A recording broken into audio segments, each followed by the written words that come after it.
Hello students. आज हम एक नया चैप्टर स्टार्ट कर रहे हैं, कंटिन्यूटी। लिमिट्स के बाद का कंटिन्यूटी एंड डिफरेंशियबिलिटी। ठीक है बच्चों, इस चैप्टर में लिमिट्स का जो पूरा का पूरा पार्ट है वो एक तरह से रिवाइज होने वाला है हमारा। ठीक है, तो कुछ तो नया पढ़ेंगे लेकिन आधी से ज़्यादा चीज़ें वही होंगी जो हम लिमिट्स में पढ़ चुके हैं। और यह एक बहुत ही इम्पॉर्टेंट टॉपिक है। हर साल आईआईटी एडवांस में और मेन में कम से कम एक क्वेश्चन तो इसका आता ही आता है। ठीक है बच्चों, तो वेरी इंपॉर्टेंट और आता रहेगा आगे भी। तो इसलिए अब हम इसमें क्या कर रहे हैं, क्या होती है इसकी डेफिनेशन, मतलब क्या होता है। तो ग्राफिकली अगर मैं थोड़ा बेसिकली अगर मैं बताऊं, इसका मतलब होता है अगर कोई ग्राफ लगातार है, कंटिन्यूटी में है, बिना टूटे हुए बना हुआ है, यानी बिना ब्रेक के बना हुआ है, तो उसको हम कहते हैं कंटिन्यूअस फंक्शन। और अगर किसी फंक्शन का ग्राफ कहीं पर ब्रेक हो रहा है यानी टूट रहा है, तो उसको हम कहते हैं फंक्शन को discontinuous function at that point. अब डेफिनेशन पे आते हैं। जैसे हमको दे रखा है y equal to F X is any function, F X is said to be continuous function at x equal to A if L H L equal to R H L equal to F A when F A is defined. मतलब अब देखो बच्चों, limit में हम पढ़ चुके हैं, L H L निकालना हम जानते हैं, आर एच एल निकालना जानते हैं, और हम जानते हैं कि एल एच एल और आर एच एल इक्वल होता है तो लिमिट एग्जिस्ट होती है x इक्वल टू ए पर।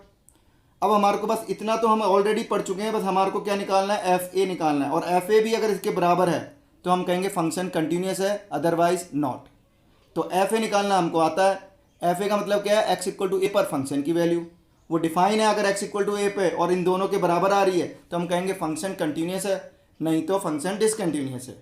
तो सीधा सीधा हमारे को देखने से ही लग रहा है कि इस चैप्टर में हम वापस लिमिट का रिवीजन करने वाले हैं। ठीक है बच्चों, तो अब मैं ग्राफिकली और समझा देता हूँ। जैसे अब हमारे पास ये एग्जाम्पल है, ये x इक्वल टू पूरा ये फंक्शन है y equal to F X और x इक्वल टू ए पर ये कोई वैल्यू है इसकी 4 है। तो अगर हम यहाँ पर देखें बच्चों तो एल एच एल क्या आ रहा है, बाईं तरफ से लिमिट क्या आ रही है 4, आर एच एल क्या आ रहा है, इधर से ग्राफ किस तरफ जा रहा है 4 की तरफ, और एफ ए कितना है, ये भी 4 है। तो बच्चों तीनों बराबर हैं और डिफाइन है, so function is continuous at x equal to a. ठीक है बच्चों, तो ये ध्यान रखना है। सेकंड है हमारे पास एग्जांपल ये ले लिया। अब यहाँ पर एक कोई ग्राफ है, बीच में ये क्या ओपन है, x इक्वल टू ए पर ओपन है, यानी x इक्वल टू ए पर फंक्शन डिफाइंड नहीं है। तो अगर हम यहाँ देखें एल एच एल कितना है 4 है, आर एच एल कितना है, यहाँ से कितना आ रहा है, ये भी 4 आ रहा है, लेकिन एफ ए क्या है, नॉट डिफाइन। तो एफ ए नॉट डिफाइन यानी x इक्वल टू ए पे फंक्शन की वैल्यू डिफाइन ही नहीं है, तो हम क्या कहेंगे फंक्शन डिसकंटिन्यूस। तो ये फंक्शन डिसकंटिन्यूस है, जबकि ये वाला क्या था, कंटिन्यूस था। ठीक है बच्चों, ऐसे एक और एग्जांपल ले लें। यहां पर देखो एल एच एल कितना आ रहा है, 4 की तरफ जा रहा है, बाईं तरफ से x इक्वल टू ए पर। आर एच एल कितना आ रहा है, ये भी 4 की तरफ आ रहा है, और एफ ए कितना है बच्चों, x इक्वल टू ए पर वैल्यू देखो ये है 5। तो ये दोनों तो बराबर हैं, यानी इसमें हम कह सकते हैं कि लिमिट एग्जिस्ट कर रही है लेकिन फंक्शन क्या है, डिसकंटिन्यूअस। जब L H L R H L होता है बराबर तो हम जानते हैं लिमिट एग्जिस्ट करती है, लेकिन फंक्शन क्या होता है उस केस में, डिसकंटिन्यूअस, अगर ये बराबर नहीं है एफ ए के। यहाँ पर भी फंक्शन क्या है, लिमिट तो एग्जिस्ट कर रही थी 4 और 4 है, लेकिन फंक्शन क्या था, डिसकंटिन्यूअस। अब यहाँ पर देखें एक और एग्जाम्पल है, यहाँ पर एल एच एल क्या है बच्चों, देखो किधर जा रहा है, 4 की तरफ जा रहा है, और आर एच एल किधर जा रहा है, 3 की तरफ जा रहा है राइट हैंड साइड से, और एफ ए कितना है बच्चों, डिफाइन है, और वैल्यू कितनी आ रही है 3। तो बच्चों ये तीनों ही अलग अलग हैं, ये दोनों बराबर हैं लेकिन ये दोनों बराबर नहीं, तो लिमिट एग्जिस्ट नहीं कर रही यहाँ पर, ये दोनों बराबर नहीं है तो लिमिट डज नॉट एग्जिस्ट, और फंक्शन डिसकंटिन्यूअस भी है। ऐसे यहाँ पर देख लें बच्चों, यहाँ एल एच एल कितना है 3, यहाँ आर एच एल कितना है 1, और एफ ए कितना है बच्चों 2, तीनों ही अलग अलग हैं, तो फंक्शन डिसकंटिन्यूअस है और लिमिट भी एग्जिस्ट नहीं कर रही। ठीक है बच्चों, अब हमारे पास एक नोट डाल के मैंने एक चीज़ लिखी है यहाँ पर, if x equal to a is the boundary point. अगर function y equal to F x में x equal to a boundary point है, यानी लास्ट पॉइंट है, या तो स्टार्टिंग पॉइंट है या लास्ट पॉइंट है, then we will check one sided appropriate limit. तो उस केस में अगर हमको कंटिन्यूटी की चेक करना है तो हम वन साइडेड लिमिट चेक करेंगे, वो भी अप्रोप्रिएट, जो भी साइड की है। जैसे यहाँ पर अगर हम देखें कि ये function X Y equal to F x का ग्राफ है, एक्स इक्वल टू ए के राइट साइड में नहीं है, यानी एक्स इक्वल टू ए तक ही डिफाइन है, यानी ए के राइट में डिफाइन नहीं है फंक्शन। तो हम यहाँ पर कैसे चेक करेंगे कि फंक्शन कंटिन्यूस है कि नहीं है? तो यहाँ पर अगर हम देखें तो एल एच एल कितना आ रहा है 3, बाई तरफ से एक्स फंक्शन कितना जा रहा है 3 की तरफ, एफ ए कितना है 3 है। अब यहाँ पर क्योंकि फंक्शन इधर ए के बाद डिफाइन ही नहीं है तो हम आर एच एल यहाँ पर चेक नहीं करेंगे, हम आर एच एल नहीं निकालेंगे। तो ये फंक्शन क्या है, दोनों की वैल्यू सेम आ रही है, यानी हम यहाँ पर कंटिन्यूटी के लिए सिर्फ क्या देखेंगे, एल एच एल और इक्वल टू एफ ए बराबर हैं या नहीं है। तो ये दोनों बराबर हैं तो हम कहेंगे फंक्शन कंटिन्यूस है। तो यहाँ पर ध्यान रहे बच्चों, देखो फंक्शन तो कंटिन्यूस है but limit does not exist.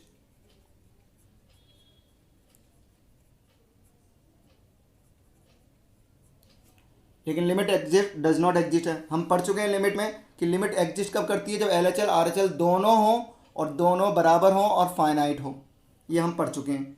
तो यहाँ पर फंक्शन कंटिन्यूस है बच्चों, लेकिन लिमिट एग्जिस्ट नहीं कर रही है। ठीक है बच्चों, इसी तरह से यहाँ पर देखें x, यहाँ पर एल एच एल कितना है, ये किधर जा रहा है 3 की तरफ जा रहा है, और एफ ए कितना है 4 है, ये दोनों बराबर नहीं। और are H L right hand side पर डिफाइन ही नहीं है, x इक्वल टू ए के बाद फंक्शन डिफाइन नहीं है तो वो हम चेक ही नहीं करेंगे, और ये दोनों बराबर नहीं है तो फंक्शन क्या है, डिसकंटिन्यूस है। तो ये फंक्शन भी क्या है, डिसकंटिन्यूस है, और लिमिट एग्जिस्ट नहीं कर रही है क्योंकि वन साइडेड लिमिट है और वन साइडेड लिमिट नहीं है। इसी तरह से बच्चों यहाँ पर अगर हम देखें थर्ड एग्जाम्पल, यहाँ पर भी देखो इधर से हम देखें एल एच एल कितना आ रहा है 1 आ रहा है, इधर 1 की तरफ जा रहा है, और एफ ए कितना है 2 है, और राइट हैंड साइड में हमको देखना नहीं है क्योंकि x इक्वल टू ए के बाद फंक्शन डिफाइन नहीं है, तो ये फंक्शन दोनों बराबर नहीं है तो डिसकंटिन्यूस फंक्शन है। ऐसे ही इधर देखें तो यहाँ पर देखो बच्चों एल एच एल डिफाइन नहीं है, लेकिन आर एच एल कितना है 4 की तरफ जा रहा है, और एफ ए कितना है 3 है। तो ये तो देखेंगे नहीं, हमको ये दोनों देखने थे। तो ये क्योंकि ए से ए के बाद ही डिफाइन है फंक्शन, ए और ए के बाद ही डिफाइन है, यहाँ पर डिफाइन ही नहीं है, तो फंक्शन क्या हो गया यहाँ पर, डिसकंटिन्यूस, क्योंकि ये दोनों बराबर होने चाहिए थे। इसी तरह से अगर यहाँ देखें तो यहाँ पर एल एच एल तो डिफाइन ही नहीं है, लेकिन आर एच एल कितना है बच्चों 4, और एफ ए भी कितना है 4, तो ये फंक्शन क्या है, कंटिन्यूस। लेकिन लिमिट एग्जिस्ट नहीं कर रही, यहाँ पर लिमिट एग्जिस्ट नहीं कर रही। इसी तरह से बच्चों एक ऐसा भी हो सकता है कि यहाँ पर x इक्वल टू 0 पर चेक कर रहा हूँ मैं, तो एल एच एल कितना है, मान लिया ये 4 है, और आर एच एल किधर जा रहा है, माइनस इन्फिनाइट की तरफ जा रहा है, तो ये लिमिट एग्जिस्ट नहीं कर रही। और एफ 0 कितना है 4 है, तो ये बच्चों क्या है, डिसकंटिन्यूस है, फंक्शन का ग्राफ टूट भी रहा है तो ये भी डिसकंटिन्यूस है। तो कंटिन्यूटी और डिसकंटिन्यूटी मेरे ख्याल से ग्राफ से सबको समझ में आ गया होगा। अब नेक्स्ट आता है बच्चों हमारे पास एक और चीज आती है हमारे पास,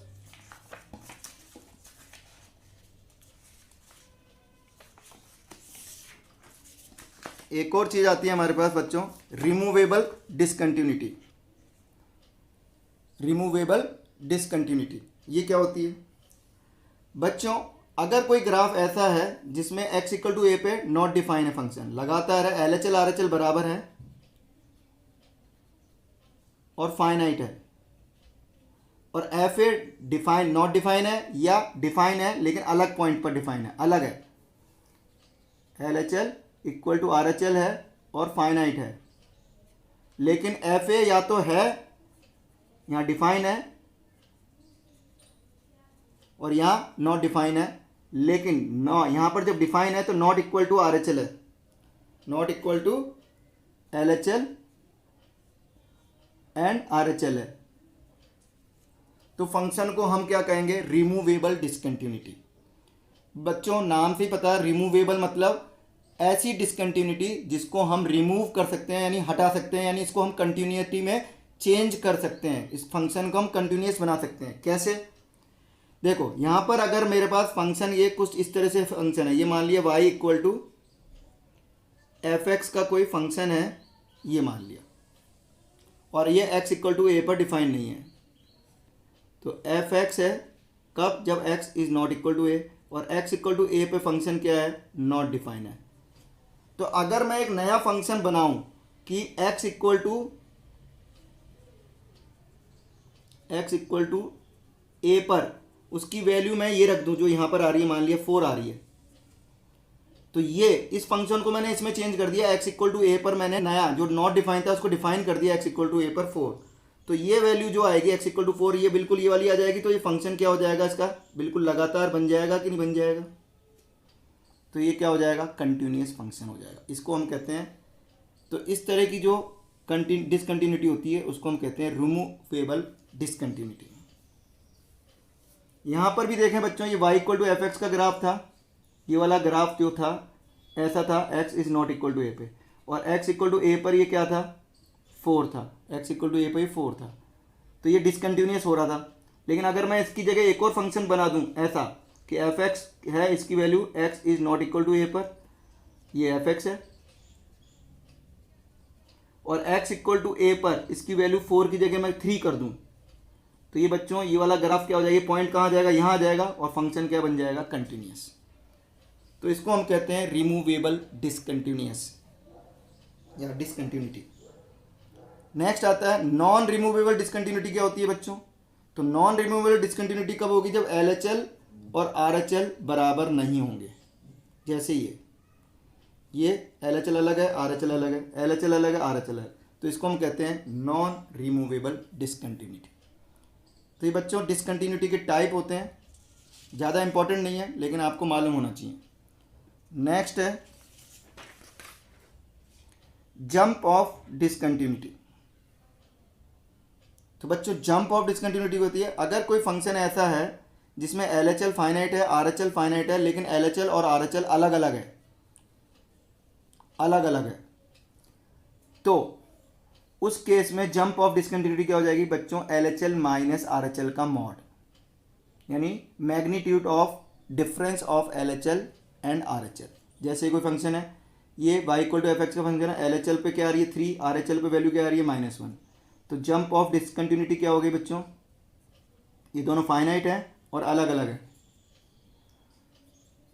तो क्या आ जाएगा, LHL कितना है 3, RHL कितना है -1, तो इनका मॉड कितना हो गया 4, तो जंप ऑफ डिसकंटिन्यूटी कितना हो गया बच्चों 4। तो ये तो था कंटिन्यूटी के टाइप, डिसकंटिन्यूटी के टाइप थे। अब हम आते हैं सीधे सीधे फंक्शन में, चेक करते हैं कंटिन्यूटी फंक्शन क्या होता है, डिसकंटिन्यूस फंक्शन क्या होता है, एटसेट्रा। ठीक है बच्चों, तो किस तरह से हम चेक करेंगे ये सब चीज़ें मैं आपको बता रहा हूँ। जैसे एक फंक्शन है हमारे पास y equal to F x, हमारे को दे रखा है साइन पाई एक्स बाई 2 है, जब कब है, जब x लेस देन 1 है, और ये दे रखा है ग्रेटेस्ट इंटीजर ऑफ x है ये, जब x greater than equal to 1 है। हमें चेक करना है कंटिन्यूटी x इक्वल टू 1 पर, तो हम क्या निकालेंगे, पहले LHL निकालेंगे।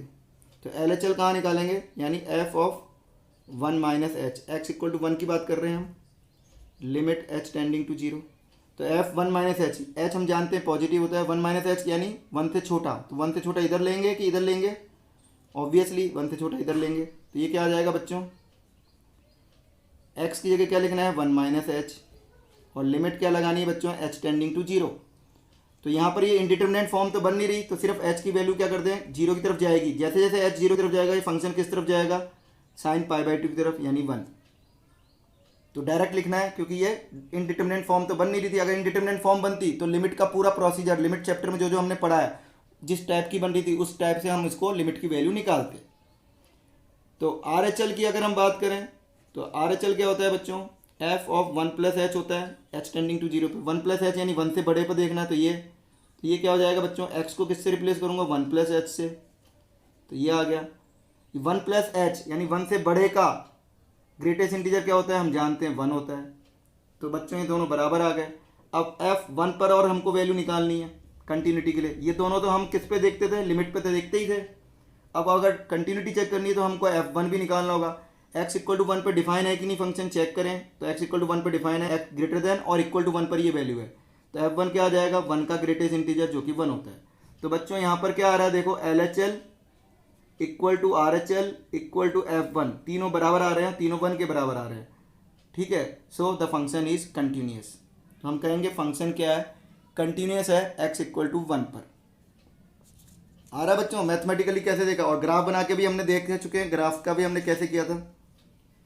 नेक्स्ट है एक और एग्जांपल मैं ले रहा हूं, ठीक है, किस तरह से हमारे को देखना है, अगर हमारे को दे रखा है if f x is continuous at x equal to a 0, ये हमको बता रखा है कि एफ एक्स एक फंक्शन है जो एक्स इक्वल टू 0 पे कंटिन्यूस है, और एफ एक्स है क्या, ये एक्स ग्रेटर देन 0 के लिए ये डिफाइन है, और एक्स इक्वल टू 0 के लिए इसकी वैल्यू ए है, और एक्स लेस देन 0 के लिए ये है। हमें ए और बी की वैल्यू फाइंड आउट करनी है, हमें ए और बी की वैल्यू फाइंड आउट करनी है। तो बच्चों हम एल एच एल निकालें। अगर ये फंक्शन कंटिन्यूस है एक्स इक्वल टू 0 पर, तो पहले तो क्या होगा, L H L equal to R H L equal to f 0 होगा। ठीक है, तो हम एल एच एल निकाल लेते हैं। तो बच्चों एल एच एल कहाँ आएगा, यहाँ आएगा 0 से छोटे पे, 0 पर चेक कर रहे हैं तो h tending to 0 f 0 minus h, 0 minus h कहाँ देखेंगे, यहाँ, तो एच स्क्वायर हो जाएगा माइनस एच का square, h square minus h हो जाएगा ये, plus b minus 2 upon minus h. अब बच्चों ये तीनों बराबर हैं और फाइनाइट आना चाहिए, तभी ये फंक्शन कंटिन्यूस हो सकता है, और हमको दे रखा है फंक्शन कंटिन्यूस है। तो ये वैल्यू फाइनाइट कब आ सकती है, हम जानते हैं ये वैल्यू फाइनाइट कब आएगी, जब एच से एच कटेगा, एच कॉमन लेके कट जाएगा, और एच कॉमन लेके बच्चों कब कटेगा, जब ये वाली टर्म ना हो। तो ये वाली टर्म कब नहीं होगी, जब b की वैल्यू 2 होगी। तो यानी बच्चों b की वैल्यू 2 होगी, और b की वैल्यू 2 रखने पर क्या आ जाएगा, h कॉमन ले रहा हूँ इसमें, ये तो 0 हो गया, तो वैल्यू क्या आ गई बच्चों, 1 माइनस एच आ गया, और वैल्यू क्या आ गई 1। तो यहाँ पर एल एच एल की वैल्यू क्या आ गई बच्चों 1, और b की वैल्यू क्या आ गई 2। अब आर एच एल निकाल के देखें, आर एच एल यहाँ लेना है, तो limit h tending to 0 f 0 plus h पे निकालना है। तो 0 प्लस एच यानी x को किससे रिप्लेस करना है, 0 प्लस एच से यानी h से, 1 minus cos 2h cos 4h upon 10h square. बच्चों इसकी वैल्यू हम जानते हैं क्या होती है, फार्मूला मैंने बताया था, 2 का स्क्वायर प्लस 4 का स्क्वायर अपॉन 2, और ये 1/10 और आएगा, ये 1/10 आएगा। इसकी वैल्यू क्या थी, 1 minus cos 2h cos 4h upon h square की। ठीक है, तो ये वैल्यू आ गई अपने पास। तो कितना हो गया, 16 4 20 2, ये भी 20 हो गया, तो 1 आ गई वैल्यू। ठीक है बच्चों, तो ये फंक्शन कंटिन्यूस है, तो उस वजह से हमारे पास क्या क्या वैल्यूज आ गई, चेक कर लेते हैं। अब L H L equal to R H L, L H L कितना आया हमारे पास, एल एच एल की वैल्यू कितनी आई थी हमारे पास, ये हमारे पास था 1 आई थी, और आर एच एल की वैल्यू हमारे पास क्या आई, ये भी 1 आ गई, और एफ 0 की वैल्यू भी क्या हो जाएगी, यानी जो ए था वो भी 1 हो जाएगा। तो ए की वैल्यू 1 आ गई, और बी की वैल्यू क्या आ गई, 2 आ गई। ये हमारा फाइनल आंसर आ गया। ठीक है बच्चों, नेक्स्ट एग्जाम्पल है बच्चों, ये आईआईटी में आया था, देखो 2017 में, ये एफ एक्स इक्वल टू है एक्स कॉस पाई ब्रैकेट में x plus greatest integer x, फिर ब्रैकेट बंद, फिर पूरा ब्रैकेट बंद है, पाई पूरा का पूरा ये कॉस के साथ है, इस कंटिन्यूस एट, ये पूछ रहा है कि कंटिन्यूस है किस पर है, -1 पर, 1 पर, 0 पर, 2 पर। तो बच्चों हम निकाल लेते हैं किस पर कंटिन्यूस है कि नहीं है। तो पहले मैं ए ऑप्शन को चेक कर रहा हूँ। ठीक है, तो ए ऑप्शन में एल एच एल निकालेंगे -1 पर, एक्स इक्वल टू -1 पर निकाल रहे हैं। तो क्या लिखूंगा मैं, -1 माइनस एच, एक्स की जगह क्या लिख दिया, -1 minus H, cos pi x की जगह लिख दिया -1 माइनस एच, फिर ग्रेटेस्ट इंटीजर है प्लस -1 माइनस एच, ये आ गया। तो बच्चों इसकी वैल्यू क्या हो गई, ये वैल्यू क्या हो जाएगी, ग्रेटेस्ट इंटीजर है -1 माइनस एच का ग्रेटेस्ट इंटीजर क्या हो जाएगा, -2, तो ये आ गया कॉस पाई -1 माइनस एच -2, और इधर आ गया -1 माइनस एच। तो ये वैल्यू क्या हो जाएगी बच्चों, -3, तो एच टेंडिंग टू 0 करूँगा तो माइनस कॉस -3 पाई आ जाएगा बच्चों, जो कि क्या होता है, cos -3 pi equal to cos 3 pi होगा, और कॉस 3 पाई की वैल्यू -1 होती है, और माइनस और माइनस प्लस हो गया। ऐसे आर एच एल निकालेंगे -1 पर, तो क्या आ जाएगा, -1 plus H cos pi -1 plus H plus -1 plus H, ये आ गया बच्चों। तो -1 प्लस एच आ गया, लिमिट एच टेंडिंग टू 0 है, तो ये बच्चों क्या हो जाएगा, -1 और 0 के बीच में है, तो इसकी वैल्यू क्या हो जाएगी, इसका ग्रेटेस्ट इंटीजर क्या हो जाएगा, -1, तो -1 प्लस एच -1। अब लिमिट h टेंडिंग टू 0 लगाऊंगा बच्चों, तो ये क्या हो जाएगा, इधर ये पाई भी था, तो ये हो जाएगा -1 cos -2 जिसकी वैल्यू क्या हो जाएगी, -1 आ जाएगा। ये पूरे की वैल्यू क्या आ गई, -1, क्योंकि cos -2 के बराबर होता है, वो 1 होता है और माइनस आ गया तुम्हें। तो बच्चों ये दोनों अलग अलग आ रहे हैं, तो एक डिसकंटिन्यूस हो गया, कंटिन्यूस नहीं है, तो ऑप्शन ए आंसर नहीं होगा। इसी तरह से बच्चों हम बी पर चेक करेंगे, तो बी पर चेक करेंगे तो x = 1 पर चेक कर रहा हूँ, तो 1 + h हो जाएगा, RHL निकाल रहा हूँ पहले, x की जगह लिख दिया 1 + h cos पाई 1 + h plus greatest integer 1 + h का, तो इसकी वैल्यू क्या निकालेंगे, तो h टेंडिंग टू 0 करेंगे तो 1 हो जाएगा, ग्रेटेस्ट इंटीजर 1 + h का, 1 + 1 2 हो जाएगा, तो और h टेंडिंग टू 0 रखूँगा तो बच्चों क्या आ जाएगा, cos 2 आ जाएगा, जो कि क्या हो जाएगा 1, और LHL निकालेंगे तो क्या हो जाएगा बच्चों 1 - h पाई 1 - h प्लस 1 - h का ग्रेटेस्ट इंटीजर। तो बच्चों ये क्या हो जाएगा, 0 हो जाएगा, और 0 हो जाएगा तो h टेंडिंग टू 0 करने पर ये क्या हो जाएगा, पाई हो जाएगा, cos पाई, जिसकी वैल्यू क्या होगी, -1। तो अगेन ये डिसकंटिन्यूस हो गया, दोनों बराबर नहीं है LHL RHL, ठीक है। तो LHL RHL बराबर नहीं है तो हम FA नहीं निकाल रहे हैं, क्योंकि अगर वो दोनों बराबर होते तो हम FA निकाल के देखते कि वो भी बराबर आना चाहिए, ठीक है। तो बच्चों इसी तरह से हम D पर भी चेक करेंगे, वहाँ पर भी ये डिसकंटिन्यूस आएगा। अब मैं C ऑप्शन चेक कर रहा हूँ, x = 0 पर, तो LHL कितना आ गया, 0 + h पे, ये h हो जाएगा 0 + h 0 - h, सॉरी LHL निकाल रहे हैं, cos पाई 0 - h प्लस 0 - h का ग्रेटेस्ट इंटीजर। तो बच्चों ये आ जाएगा -1 हो जाएगा, और इसकी वैल्यू क्या हो जाएगी, -h इंटू cos -पाई, जो कि h टेंडिंग टू 0 पर 0 हो जाएगा। इसी तरह से बच्चों RHL निकालेंगे, तो RHL में ये +h होगा और ये कुछ भी हो, तो इसकी वजह से क्या हो जाएगा, ये भी 0 हो जाएगा, यहाँ पर +h होगा और h इंटू यहाँ कुछ भी हो, 1 हो चाहे -1 हो, ये मिलकर के 0 हो जाएगा। तो RHL की वैल्यू भी बच्चों क्या आ जाएगी, 0 आ जाएगी। और F0 भी निकालेंगे, क्योंकि दोनों बराबर आ रहे हैं, तो F0 पे चेक करते हैं, तो 0 पर वैल्यू क्या आ रही है, 0 इंटू यहाँ पर 0 लिखा तो 0 हो गया, ये भी 0 हो गया, तो cos 0 हो गया, तो ये भी क्या आ गया, 0 आ गया। तो ये तीनों बराबर आ रहे हैं, LHL RHL और F0, यानी x = 0 पर फंक्शन क्या है, कंटिन्यूस है। तो ये सीधा सा क्वेश्चन था और IIT 2017 में आया था, इस तरह से कर रहे हैं। तो बच्चों समझ में आ रहा है कंटिन्यूटी, बाकी का हम अगले चैप्टर में अगले लेक्चर में पढ़ेंगे, तो अगले लेक्चर में आगे का कंटिन्यू करेंगे।